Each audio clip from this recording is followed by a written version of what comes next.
This is Democracy Now!, democracynow.org, The War and Peace Report. I'm Mimi Goodman. And I'm Juan Gonzalez. Welcome to all of our viewers and listeners across the country and around the world.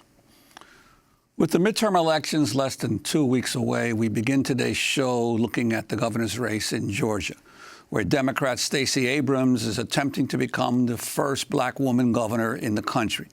Polls show Abrams and her opponent, Georgia Secretary of State Brian Kemp, are in a dead heat. But the race has been roiled with accusations that Kemp has used his power as Secretary of State to suppress the vote. Earlier this month, Abrams called Kemp to step down as Secretary of State for placing 53,000 voter applications on hold.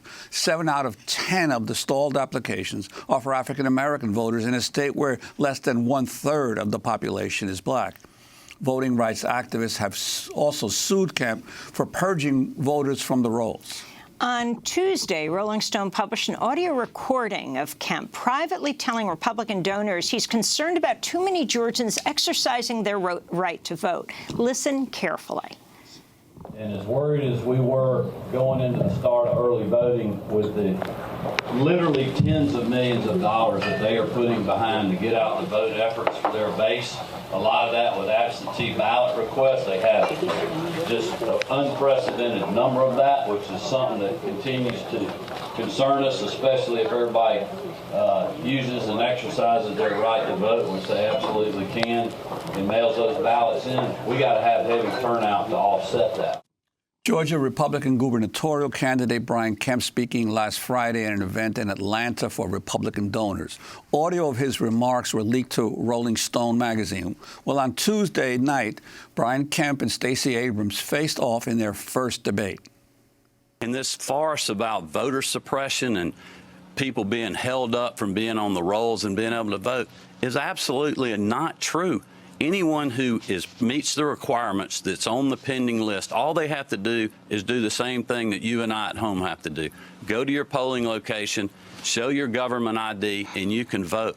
But 75% of those individuals missed the Social Security match, which is a federal problem. Ms. Abrams, would you like to respond? I would indeed.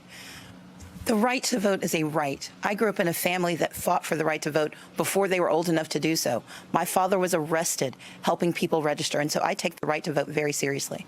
I only believe that those who have the legal eligibility to vote should cast a ballot. But I also understand that under Secretary Kemp, more people have lost the right to vote in the state of Georgia. They've been purged, they've been suppressed, and they've been scared. This is a man who had someone arrested for helping her blind father cast a ballot. He raided the offices of organizations to stop them from registering voters. That type of voter suppression feeds the narrative, because voter suppression isn't only about blocking the vote. It's also about creating an atmosphere of fear, making people worry that their votes won't count.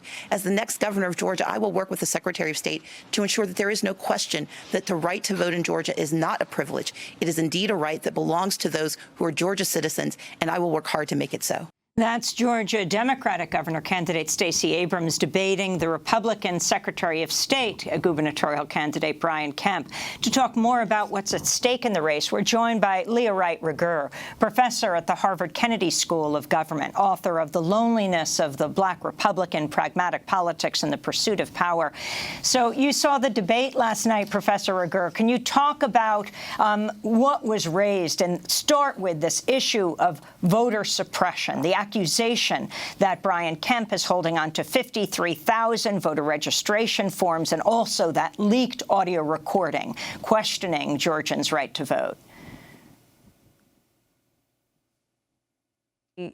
Stacey Abrams versus Brian Kemp has become a touchstone for the entire country and for issues of voter rights. And thinking about what does voting mean, who has the right to vote, voter suppression, questions of, alleged questions of voter fraud. And we saw that play out on the debate stage last night, where, you had Brian Kemp saying the idea of voter suppression is a farce, versus Stacey Abrams, who very clearly and explicitly said, no, actually, voting is a right. It is a constitutional right. It is a protected right. And this election is all about ensuring the rights of people, to ensure that democracy is actually exists as opposed to just imagined. So really, that's what, that was at the heart of the debate last night. And really played out as these two contenders took very polarizing and very opposite opinions on a very contentious issue.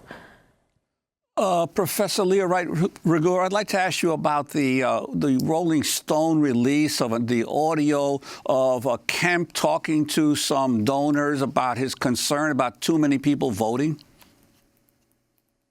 Absolutely. I mean, this is not actually a new concern. The Republicans, for a very long time, have had very open conversations, in other cases, very private conversations about their concern about turnout. And why is that? Because the higher the turnout, particularly amongst groups of color, particularly amongst young people, tends to favor Democratic candidates.